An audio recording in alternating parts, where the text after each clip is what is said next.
2021 সাল 2 মে অভিজিৎ সরকারকে খুন করা হয় প্রকাশ্য রাস্তায় ফেলে। সেই ঘটনায় সিবিআইয়ের দ্বিতীয় চার্জশিটে পরেশ পালের নাম, অর্থাৎ তৃণমূল বিধায়ক পরেশ পালের নাম আসতেই পরেশ পাল গায়েব।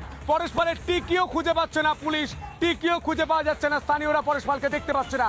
ভয়ে পরেশ পাল গেল কোথায় প্রশ্ন করতে পরেশ পালের ঘনিষ্ঠরা দু রকম কথা বলছেন। দেখুন, পরেশের কাছে এসেছিলাম,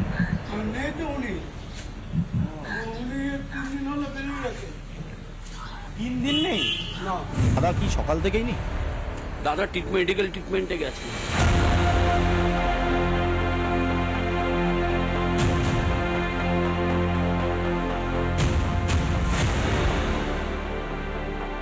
কার কথা ঠিক, নিরাপত্তা রক্ষী না তৃণমূল নেতার?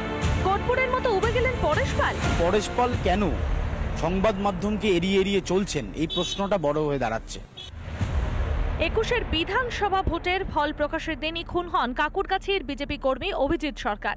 তারই তদন্ত ভার হাতে নিয়ে দ্বিতীয় সাপ্লিমেন্টারি চার্জশিট পেশ করেছে সিবিআই, যেখানে নাম রয়েছে বেলেঘাটা তৃণমূল বিধায়ক পরেশ পালের। কিন্তু কোথায় তিনি? এটাই হচ্ছে পরেশ পালের বাড়ি এবং এখানেই তিনি থাকেন। আমি আরেকবার একটু কথা বলবো। দাদা আছেন?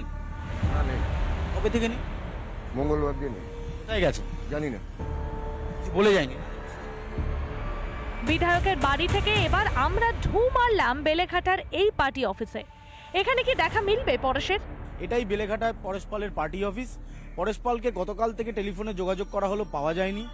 আজকে যখন তার পার্টি অফিসে আসা হয়, তিনি এই মুহূর্তে নেই বলেই তার পার্টি সদস্য যারা রয়েছেন, পার্টি অফিস যারা চালাচ্ছেন, তারা জানাচ্ছেন। এখন চেক আপে গেছে মেডিকেল, বলতে পারবো না তো কিছু। এখন সুস্থ আছে? চেক আপে গেছে বলতে পারি। এই সকাল থেকে এসছেন? বলতে পারবো না। আমি তো জানি না, আমি তো বেলেঘাটা থাকি, বেলেঘাটা থেকে আসছি। সকাল থেকে আজকে আসার সম্ভাবনা আছে? বলতে পারছি না কখন আসবে, মেডিকেল চেক আপে গেছে, কখন আসবে বলতে পারছি না। পরেশ পালের বিরুদ্ধে একেবারে চার্জশিটে তার নাম উল্লেখ করছে সিবিআই এবং এই অভিজিৎ সরকার খুনের ঘটনায় পরেশ পালের ইনভলভমেন্ট কি রয়েছে সেটাই সিবিআই দেখতে চাইছে। এখন সিবিআই যদি পরেশ পালকে তলব করে, তিনি সহযোগিতা করবেন কিনা সেটা দেখার রয়েছে। গ্রেফতারির ভয় পাচ্ছেন কি তৃণমূল বিধায়ক? অশনি সংকেত পেয়ে কি গা ঢাকা দিলেন? অনুপম পাত্রের রিপোর্ট, রিপাবলিক বাংলা। নানা ধরনের কন্টেন্ট দেখার জন্য লাইক করুন, শেয়ার করুন আমাদের ফেসবুক পেজ, সাবস্ক্রাইব করুন আমাদের ইউটিউব চ্যানেল। পাশাপাশি অন্যান্য ব্রেকিং নিউজের জন্য অবশ্যই চোখ রাখুন রিপাবলিক বাংলায়।